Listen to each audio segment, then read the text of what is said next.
Oi? Vocês lembram desse joguinho que todo mundo jogava? 2013, 2014, no Tom também. Mas enfim, a gente vai falar da Ângela hoje. Basicamente ficava falando com ela, podia fazer perguntas e ela respondia pra você. Só que tem meio que uma teoria de que na verdade aquilo ali era tipo um aplicativo pra espionar crianças. No final das contas, falam que de fato o app foi tomado por um grupo de hackers. Como eles têm acesso à sua câmera, se você tem mais de 18 anos não acontece nada. Mas se você é mais novo que ela começa a te fazer umas perguntas muito estranhas. Tipo, aonde é que você mora, quantos anos você tem, o nome dos seus pais, qual o número do seu telefone. Pela câmera do seu telefone, eles estão tipo te vigiando. Ficam tirando fotos de você e vídeos e salvam todas as suas respostas. E ó, tem várias teorias. Você consegue ver um homem dentro do olho dela.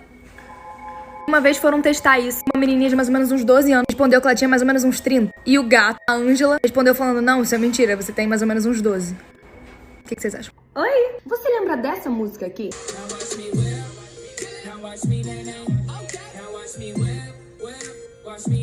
Pois bem, o cantor dessa música, o rapper Silento, acabou de ser condenado a 30 anos de prisão pelo assassinato do próprio primo. Pois bem, o crime aconteceu em 2021, quando Frederick Rocks, o primo dele, foi encontrado morto com ferimentos de bala no rosto e na perna na Geórgia, nos Estados Unidos. O Silento levou 10 dias pra se entregar à polícia e confessar o crime, mas ele confessou. E não foi o primeiro problema que ele teve com a justiça. Depois do sucesso, ele já tinha sido preso por violência doméstica e também por dirigir a mais de 230 km por hora. De hit mundial a uma sentença super pesada. Você sabia disso? Me deixa saber aqui nos comentários. Oi! Gente, que mania é essa de voltar a envenenar as pessoas? A gente voltou pra Idade Média, é isso? Pois bem, no dia 31 de maio, Ana Luísa Neves, de apenas 17 anos, recebeu um bolo de pote em casa. E o bolo veio com um recado à mão, uma cartinha à mão. Um mimo pra garota mais linda que eu vi e um mimo pra menina mais doce com personalidade incrível que eu conheço. Ela não desconfiou de nada, comeu o doce pouco tempo depois começou a passar mal. Ela teve vômito, diarreia, foi levada pro hospital, só que infelizmente os sintomas não passaram. Ela voltou pra casa, desmaiou e voltou pro hospital e infelizmente morreu no mesmo dia. Só que o que ninguém sabia é que 2 semanas antes, outra menina de também 17 anos também tinha passado mal depois de comer um doce parecido. A Camille Vitória também recebeu um presente de uma pessoa aleatória com um bilhete fofo junto. Ela ficou internada, mas graças a Deus ela sobreviveu. Agora outra parte um pouco mais absurda. Uma adolescente confessou os 2 envenenamentos. Disse que só fez isso pra dar um susto, porque ela tava com ciúmes dessas meninas e acabou fazendo isso. Nos 2 casos, ela usou um motoboy pra entregar os doces. Comprou veneno pela internet e mandou bilhetes elogiando as vítimas pra disfarçar a situação real. Enfim, gente, compartilha esse vídeo pra todo mundo saber que não é pra comer nada dado por estranhos. E pais, vejam se seus filhos estão comprando veneno na internet.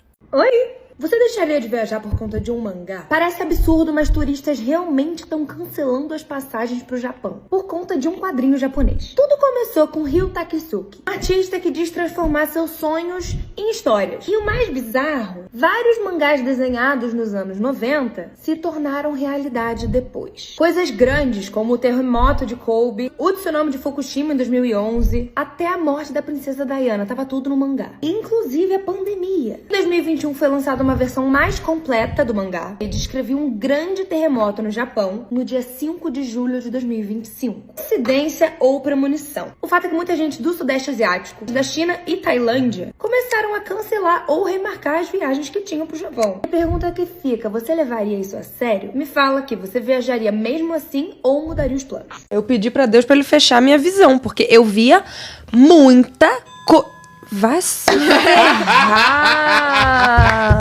Não tava, Tá. não vi a bota. Foi muito rápido, tá muito Mano, essa é a melhor parte. Obrigado, Trevor. Eu depois te dou um petisco por assustar. Toma pra o gato aí, calma.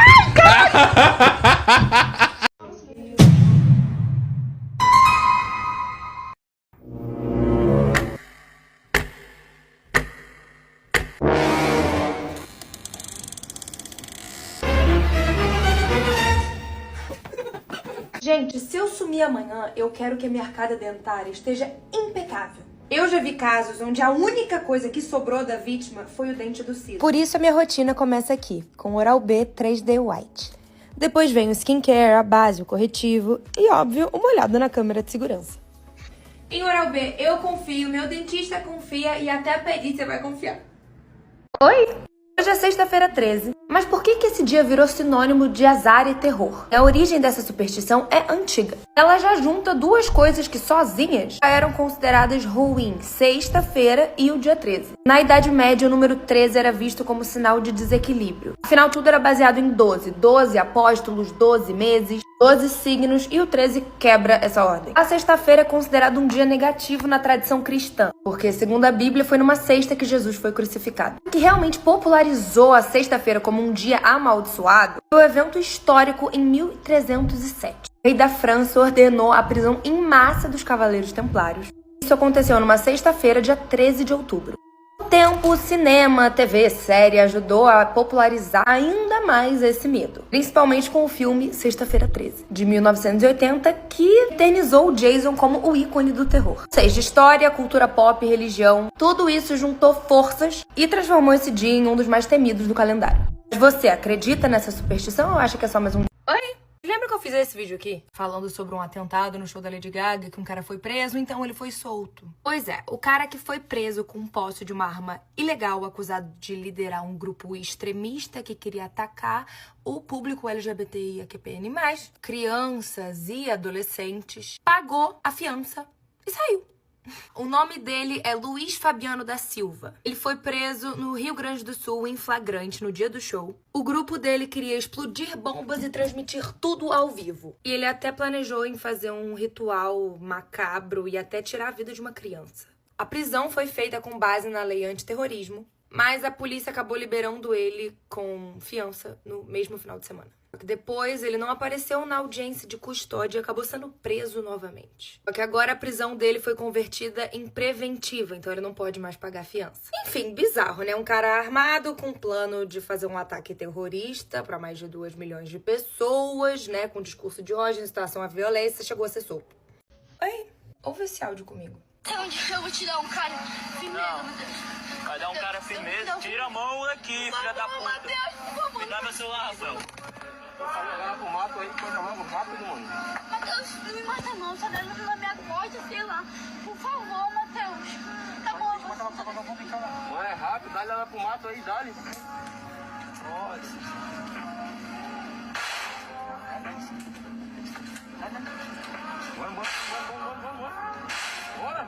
A voz que a gente tá ouvindo é de uma menina de 14 anos chamada Lenita Silva. Ela tinha um relacionamento com um menino chamado João Mateus, que era bem mais velho que ela. E na noite do dia 23 de maio de 2020, o namorado dela chamou ela pra sair, falou que ia pra uma festa.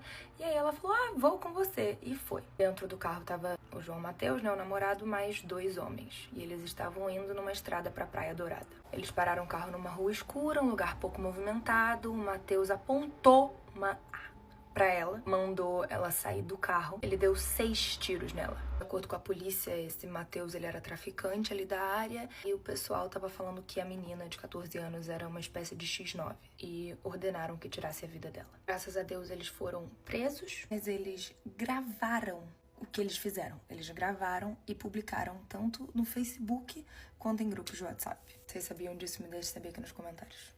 Oi! Em 2008, Nathan Thompson, um menininho de só 9 anos, literalmente salvou a mãe dele. Ele estava dormindo quando ele acordou aos gritos na casa onde ele morava, na Escócia. E quando ele desceu, ele viu uma cena muito chocante. Ele viu a mãe dele sendo... Sem pensar, ele começou a correr e tentar, de alguma maneira, salvar a mãe dele. Ele ficou batendo no agressor. Só que o cara não tava nem dando bola, né? Era um menininho, a força dele não era tanta assim. E aí ele acabou agredindo o Nathan também. Ele reagiu e cortou o rosto do Nathan. Mas mesmo assim, ele continuou tentando ajudar a mãe dele a salvar a vida dela. Enquanto ele lutava com todas as forças, a mãe usou seus últimos segundos de consciência pra rastejar até a porta e gritar por socorro, pedir ajuda. O criminoso acabou fugindo. Graças a Deus, a mãe sobreviveu às 12 facadas que ela levou. E o Nathan literalmente salvou a vida da mãe dele. Oi! O que você faria se alguém te pendurasse da sacada do 17º andar? E como vocês sabem, o rapper e empresário Sean Combs, ou Diddy, ou P. Diddy, ele tem vários nomes, está sendo investigado em um dos casos mais graves e bizarros da indústria da música. Ele enfrenta 5 acusações criminais. Os depoimentos estão sendo, assim, de arrepiar. Tem o depoimento da ex dele, da Cassie, que inclusive, né, todo mundo já viu aquele vídeo absurdo. Inclusive, ele fez um acordo pro hotel não vazar aquele vídeo.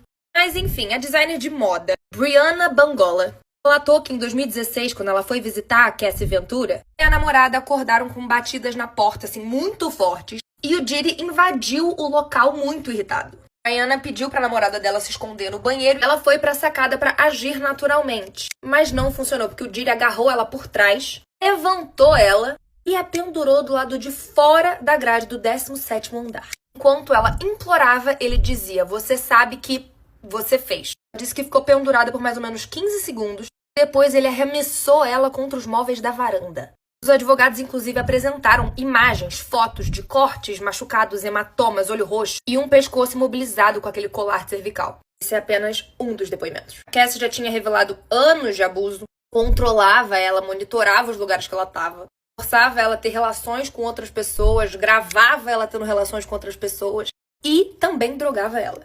Diddy continua negando todas as acusações, mas o julgamento segue. A previsão é que ele se estenda até o final de julho, mas não sabemos. Tem gente que acha que vai ser mais tempo. Até lá, o mundo vai continuar ouvindo as vozes que foram silenciadas por tanto tempo. Vocês sabiam disso? Me deixe saber aqui nos comentários. Oi? Imagina viver 15 anos com um cadáver dentro de casa e fingir que nada aconteceu. Foi isso que Bruce Roberts fez em 2002. Ele tirou a vida de um homem que invadiu a casa dele, não ligou pra polícia, não falou pra ninguém, só arrastou o corpo pra um quarto e trancou a porta. Seguiu a vida como se nada. Durante 15 anos ele viveu ao lado da morte. Usava spray de ar pra esconder o cheiro. As cortinas sempre fechadas, nenhum amigo, nenhum tipo de visita, nada. Só que aí, no ano de 2017, o Bruce faleceu de causas naturais. Aí que a verdade apareceu. O corpo ainda estava lá, intacto, no mesmo lugar. Quando a polícia entrou, acabou descobrindo tudo que estava lá. E o Bruce nunca foi preso, nunca foi julgado. Ele passou o resto da vida, a vida inteira, convivendo com um crime e com silêncio. Oi, gente, eu ouvi um dia desse uma pessoa mais velha assim falando: "Ai, o mundo hoje em dia tá perdido. Antigamente não era assim. Hoje em dia o crime tomou conta." Vamos comigo, velho. Nos anos 20, nos Estados Unidos, existe um bairro conhecido como Black Wall Street. Pessoas negras ricas empreendendo, prosperando. E em 1921, uma multidão branca foi lá e simplesmente queimou tudo. Queimou tudo, matou centenas de pessoas e sumiu com a história. Sabe como isso ficou conhecido? O massacre de Tulsa, 1920. Vamos pro próximo. Nos anos 30, enquanto o mundo fingia não ver, Hitler começava a construir campos de concentração. Milhões de judeus e minorias começaram a ser perseguidas e era só o início do Holocausto. Mas aí a gente vai pros anos 40, né? Ai, melhorou. Não, a humanidade criou a bomba atômica. Sim, explodiram 2 cidades inteiras, Hiroshima e Nagasaki. Chamaram isso de fim da guerra. Ai, passou um tempo, né? Anos 70, no Camboja, um homem chamado Pol Pot matou 1/4 da população do país. Do próprio país, 2 milhões de pessoas. E quase ninguém falou nada. Então, assim, só dizendo, o problema não começou agora, sabe? O problema é que agora tá sendo filmado. As pessoas estão tendo mais acesso à informação e tá todo mundo vendo. Só isso. Oi! Tá, vamos analisar essa casa aqui do Zillow. Tem 4 quartos, fica na Califórnia, tá quase $1 milhão. Só que você vê que ela foi retirada do mercado. As fotos que tem são péssimas. Mas tudo que tá na internet é pra sempre, né? Eles tiraram as fotos, mas a gente tem ainda. Entrando na casa, eu acho que isso daqui é uma sala, já começa a mostrar um pouco do conteúdo da casa, do gosto da galera. Aqui a gente tem um quarto, que em cima eu acho que é um espelho. E a gente optou por tons de preto e vermelho. É a vibe, né? É a vibe deles. Seguindo pro outro quarto, a gente tem uma bicicleta, eu acho, e umas correntes, né? Que eu sugiro que seja pra botar cabide. Agora, eu não sei o que dizer. O que é isso? Isso aqui é uma balança, né? E aí, uma ring light, umas correntes e isso aqui. Parece uma coisa meio médica, né? Tipo, que máquina? Eu não quero pensar no que acontecia aí. Agora a gente vai pra essa parte da casa, que eu não sei se é uma sala, se é um porão, se... Eu não faço a menor ideia, talvez na real eu não queira saber. Mas tem uma gaiola no teto. Tá bom? Às vezes eu não acredito que essas casas são reais. Oi? Gente, mais um ataque absurdo nos Estados Unidos. E dessa vez foi em Boulder, no Colorado. Um homem basicamente jogou coquetéis Molotov numa caminhada em homenagem aos reféns israelenses em Gaza. Infelizmente, isso aconteceu nesse final de semana. O suspeito apareceu do nada, sem camisa, com galões de líquido inflamável. Ele jogou um explosivo caseiro no meio de um grupo, enquanto gritava Palestina livre. Várias pessoas ficaram feridas e 2 com queimaduras gravíssimas. Testemunhas disseram que as vítimas saíram correndo, pegando fogo. Teve gente que tentou apagar as chamas, rolando no chão. E o ataque aconteceu em plena luz do dia no centro de Boulder. O FBI já entrou no caso e admitiu que está tratando como atentado terrorista. O é Mohammed Soliman, De 45 anos. ele foi preso na hora e está sendo investigado por terrorismo doméstico e crime de ódio. A caminhada era organizada por judeus em memória dos reféns do Hamas. Ainda até agora que eu tô gravando esse vídeo não foi confirmado o motivo em si, mas que já tem grandes indícios que seja antissemitismo. Se não foi um caso isolado, a gente já vê há algum tempo essa tensão entre Israel e Palestina crescendo. É isso, vocês sabiam? Me deixe saber aqui nos comentários. Oi? Esse caso é um filme de terror. Tim McLean, de 22 anos, estava viajando de ônibus no Canadá, indo para Winnipeg, quando um homem chamado Vince Lee entrou no ônibus e sentou ao lado dele. O Tim estava cansado, ele nem percebeu, acabou dormindo. E aí que o terror começou. Sem nenhum aviso, ele pegou uma faca de dentro da mochila e fez isso no pescoço e no peito do Tim. O motorista do ônibus parou imediatamente e todo mundo saiu correndo de dentro do ônibus. Alguns até tentaram ajudar, mas foram ameaçados pelo Vince. E aí o que ele fez em seguida ninguém estava preparado para ver. O significado literal de perder a cabeça. E mostrou na janela do ônibus, enfim, como se não bastasse, ele voltou até o corpo do Tim e comeu. As testemunhas disseram que viram o Vince andando de um lado pro outro dentro do ônibus, como se ele estivesse numa espécie de transe. Depois ele tentou fugir, quebrando a janela, mas acabou sendo imobilizado com um taser. E o pior é que quando prenderam ele, acharam o nariz, as orelhas e a língua dentro dos bolsos. Ah, e os olhos e o coração do Tim nunca foram encontrados. A Annabelle sumiu. Sabe aquela boneca Annabelle, tá?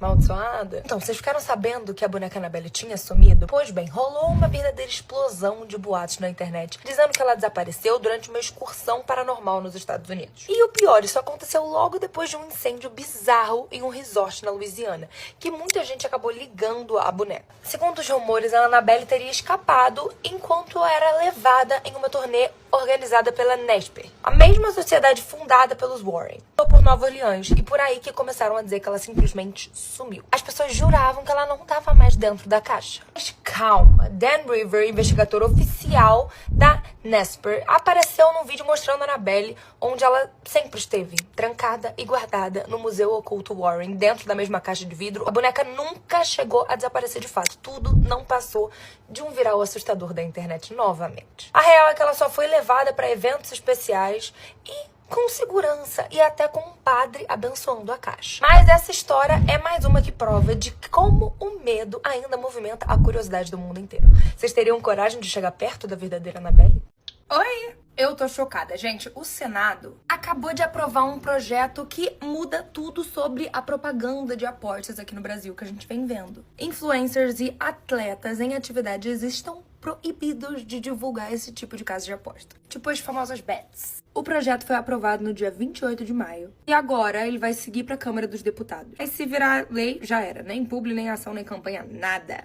Só quem vai poder fazer esse tipo de campanha são ex-atletas há mais de 5 anos, pelo menos, aposentados. Mas propaganda de aposta em TV e na internet só vai poder passar entre 7h30 e meia-noite. E vai ser proibido usar personagens animados, mascote, qualquer tipo de coisa que atrai o público infantil. Vamos orar e agradecer. E todas as campanhas vão ter um alerta que, ao meu ver, enfim, pelo menos tá alertando, mas não muda nada, né, na pessoa que realmente quer apostar. Mas enfim, vai estar escrito: apostar pode causar dependência e prejuízo à família. A ideia é proteger as crianças, os adolescentes e quem tá em vulnerabilidade. O projeto ainda precisa passar pela Câmara, mas pelo menos já acendeu um alerta no mercado. Eu quero ver esse circo. E vocês concordam ou não com isso? Oi? Tá, imagina você tá esperando o trem e do nada um ataque começa bem do seu lado. Na última sexta-feira, dia 23 de maio, um homem esfaqueou 12 pessoas na estação central de trem de Hamburgo, no norte da Alemanha. O ataque aconteceu entre as plataformas 13 e 14, uma das áreas mais movimentadas da estação. Segundo a polícia, o agressor agiu sozinho e foi preso no local. Ele usou uma faca para atacar aleatoriamente os passageiros que estavam passando. A motivação do ataque ainda não foi divulgada. 6 pessoas estão em risco de vida, 3 em estado grave e outras 3 sofreram ferimentos leves. Parte da estação foi isolada para atendimento das vítimas e investigação e as autoridades seguem monitorando o caso. Casos como esses lembram a gente como a segurança pública às vezes pode ser frágil, mesmo em lugares tidos como seguros. Comenta aqui, você acha que isso poderia acontecer aqui no Brasil? Oi? Vocês viram o que aconteceu com um navio da Marinha Mexicana lá em Nova York? Sim, isso aqui são pessoas. Na sexta-feira, dia 17 de maio de 2025, o navio escola Chaltepec da Marinha do México colidiu com a ponte durante uma manobra de saída do porto de Nova York. Isso daqui são pessoas caindo. O navio perdeu potência e foi levado pela correnteza direto para os pilares da ponte. E o pior de tudo é que, de fato, haviam tripulantes nos mastros. 2 cadetes, um de 20 e um de 23 anos, infelizmente acabaram falecendo na hora. E outros 22 ficaram feridos. Tá, mas por que tinham pessoas aqui em cima dos mastros? Porque é uma tradição. Durante as pedidas diplomáticas, os cadetes sobem nesses mastros para saudar o porto e os espectadores. Tanto que tinham várias pessoas gravando. Só que o que deveria ser um gesto simbólico acabou virando uma cena de desespero. A ponte já foi reaberta, não tiveram danos graves à ponte, mas o navio ainda tá parado e as investigações continuam. O que vocês acharam? Vocês sabiam disso? Me deixe saber aqui nos comentários e marque alguém pra saber também. Oi! Então, vocês sabem que eu sou apaixonada por skincare e por investigação criminal, tanto por isso que faço criminologia. Então, hoje se inicia o quadro Glow Files, onde basicamente eu vou investigar a fundo o skincare de várias famosas e entender o que tem por trás dessa pele perfeita. Uma vibe juntar 2 paixões minhas, sabe? Então hoje a gente vai começar com a pele da Margot Robbie. Já viram a pele da Margot Robbie? Tem gente que diz que inclusive ela não usa base no red carpet. Então, será que realmente os truques dela funcionam ou é só marketing? Vamos descobrir. A Margot já revelou em algumas entrevistas que ela sempre, quando acorda, ela lava o rosto com uma água bem gelada. Então, vamos fazer isso. Eu não sei qual sabão que ela usa, mas eu gosto muito desse daqui, é o Effaclar, então vamos dele. Não tem muito mistério não, lavar o rosto. Se você não lava seu rosto todos os dias, recomendo você a lavar. Lavamos o rosto. Outra coisa que muitos famosos de Hollywood fazem é isso aqui, ó. Botar gelo numa bacia, tacar-lhe água e ficar de 20 a 30 segundos com a cara aqui dentro. Porque, de fato, a água gelada ajuda a desinchar. Enfim, é fácil, prático, é só água e gelo. Pretty Hurts. Mais. Geladinho. Quem eu vi recentemente que também faz isso todos os dias é a Bella Hadid. Eu gosto de fazer isso às vezes também, porque dá uma acordada, menina. Quando você acorda e faz isso na cara, você faz assim... Outra coisa que a Margot também revelou em algumas entrevistas é que ela gosta de usar óleo de rosa mosqueta. E, de fato, vários dermatologistas falam que o óleo de rosa mosqueta ajuda na regeneração da pele, entre outras coisas. Então, vamos passar esse óleo. E sempre muito importante lembrar que se você tem algum tipo de alergia, sua pele é sensível, procure um dermatologista. Isso aqui são dicas de famosas que a gente tá reproduzindo. Temos aqui 2 tipos diferentes de óleo de rosa mosqueta. O cheiro é uma das melhores coisas do mundo? Não, mas é o que temos pro dia de hoje. Normalmente eu gosto de passar óleo de rosa mosqueta antes de dormir, que aí quando eu acordo minha pele tá...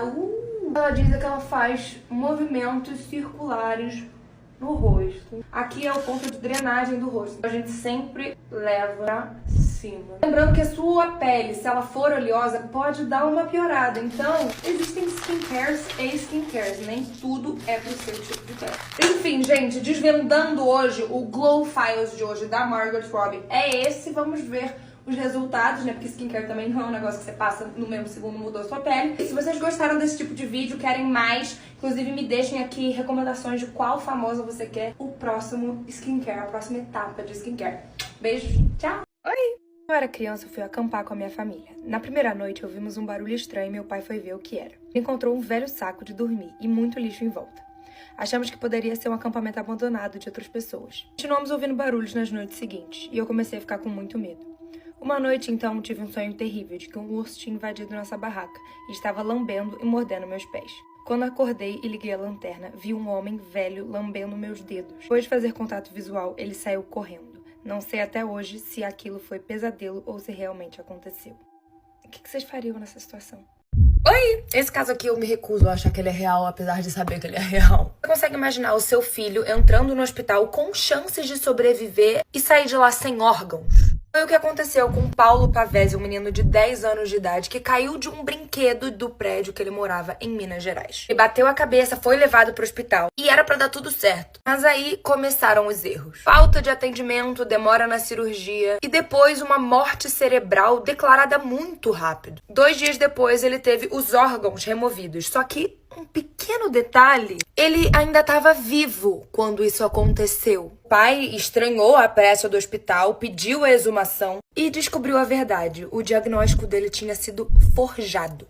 Basicamente, falsificaram os exames do filho dele. Assinaram documentos com informações mentirosas e retiraram os órgãos de um menino de 10 anos sem autorização. Mas o caso ainda revelou que, na real, aqueles médicos já faziam isso com outras pessoas. Era uma verdadeira máfia de transplantes. Inclusive, o diretor do hospital era quem comandava isso tudo. Pra vocês terem ideia, o pai do menino precisou fugir do Brasil depois que ele descobriu isso tudo e botou a boca no trombone. Denunciou, fugiu do país, mas nunca desistiu de provar o que aconteceu. E só 20 anos depois veio a justiça. Os médicos acabaram sendo condenados por homicídio e o caso virou símbolo de um dos casos mais loucos médicos aqui do Brasil. Um crime real que parece ficção, mas é a nossa realidade. Vocês sabiam disso? Me deixe saber aqui nos comentários. Oi? Você consegue imaginar ficar 3 anos trancado dentro de uma casa rodeada de lixo, usando fralda e sem nunca ter visto a luz do dia? Pois foi exatamente isso que a polícia descobriu em Oviedo, na Espanha. 3 crianças, 2 meninos de 8 anos e um menino de 10, estavam presos dentro de uma casa sem nunca ter ido na escola, sem ter contato com ninguém. Quem fez isso com eles? Os próprios pais. A história toda só veio à tona por conta de uma vizinha que achou estranha a quantidade de compras sendo entregues na casa, já que o endereço estava registrado para uma pessoa só, mas parecia para ela que tinha mais gente vivendo ali, e de fato tinha. A polícia resolveu investigar e deu de cara com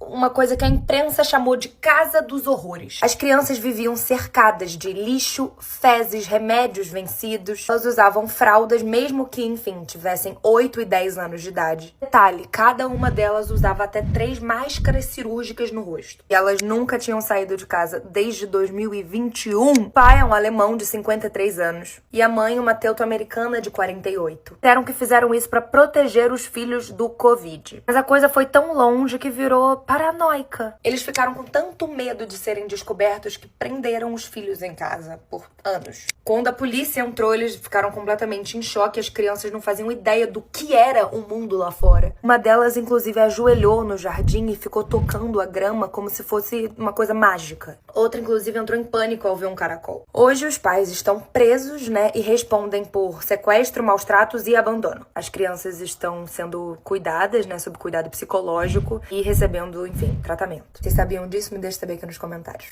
Oi? Você lembra dos irmãos Menendez, né? Aqueles que tiraram a vida dos próprios pais a tiros em 1989, chocaram os Estados Unidos e o mundo. E a gente tem uma atualização, assim, bombástica do caso. Depois de mais de 30 anos presos, a Justiça da Califórnia decidiu reduzir a pena deles. Eles, inicialmente, tinham sido condenados à prisão perpétua. Eles iam passar o resto da vida. Mas agora virou de 50 anos a perpétua, o que, na prática, permite que eles peçam liberdade condicional imediatamente. O juiz responsável pelo caso disse que a promotoria não conseguiu provar que eles continuariam trazendo riscos à sociedade. E, por isso, autorizou a mudança da pena.